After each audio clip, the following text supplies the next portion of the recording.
ஒன்று பிள்ளையான் கருணாவியாளேந்திரன் என்ற அந்த இணைவின் மூலம் சில சமயங்களில் ஓரிருப்பார். உங்களுக்கு தெரியும், வடக்கில் கூட டக்ளஸ் தேவானந்தா கூட வெற்றி ஈட்டிக் கொண்டுதான் வந்திருக்கிறார். அவர் எல்லோருக்கும் ஒரு ஒரு கொஞ்சம் வாக்கு இருக்குன்றது. அதே போன்று இவர்களுக்கு இல்ல வாக்குகளை சிதறடிப்பதற்கான முதலாவது முயற்சி இது ஒன்று. இதை நீங்கள் ஒரு செயின் ரியாக்ஷனாகத்தான் பார்க்கலாம்.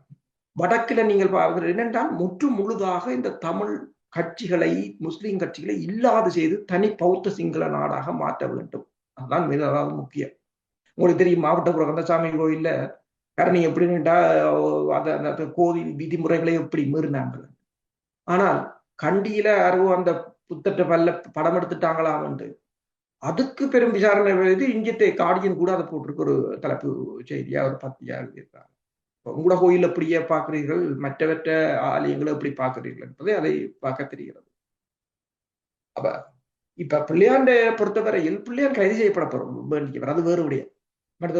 பெருமளவான படுகொலைகள், உங்களுக்கு தெரியும், ஜோசப் பரராசிங்கத்துல இருந்து எத்தனையோ படுகொலைகள், எண்ணுக்கணக்கற்ற படுகொலைகள், எண்ணுக்கணக்கற்ற வன்முறைகள். அது ஆனால் இவ்வளவு நாளும் நீங்க உங்களுக்கு தெரியும், அனுகுமர திசாநாயக்கா இவ்வளவு நாளும் இங்க இருந்தார், சந்திரமண்டலத்தில் இருந்தார். இல்ல, அதே அரசியலான் இருந்தார். அதே பிள்ளையான்ற முதலமைச்சராக இருக்க இவரும் இருக்கிறார். எல்லாரும் தான் சேர்ந்திருக்கிறீங்க, நீங்கள் எல்லாரும் ஒன்றா தான் சேர்ந்திருக்கிறீங்க. இன்றைக்கு உங்களுக்கு பதவி வந்தோன்னு தான் உங்களுக்கு அந்த ஆட்சியை தக்க வைக்கிறது செய்கிறீங்க. நீங்கள் எல்லாரும் ஒரே கூட்டுக்குள்ள வானீங்களா? நீங்கள் ஒன்றா தான் இருந்து நீங்களும் சேர்ந்து தான் செய்திருந்தீர்கள்.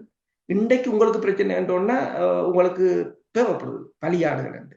உண்மையால் தமிழ் மக்களை, தமிழர்களை பொறுத்தவரையில் இவ்வாறு அரசுகளோடு இணைந்து செயற்படுபவர்கள், இது ஒரு நல்ல ஒரு பாடம். இப்போது உங்களுக்கு தெரியும்,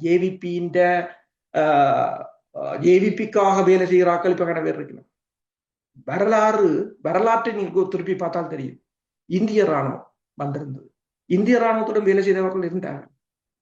இந்திய ராணுவம் போன போது எப்படி தப்பி ஓடினார்கள், எப்படி உயிரை விட்டார்கள் என்று உங்களுக்கு தெரியும். அது மக்களால் ஏற்றுக்கொள்ளப்படவில்லை. ஆனால் அப்போது மக்களால் ஏற்றுக்கொள்ளப்பட்டது மாதிரித்தான் ஒரு மாய தோற்றம் இருந்தது. அன்பு வழி என்றெல்லாம் போட்டு இந்திய ராணுவம் செய்த ஒரு மாய வேலையாக இருந்தது.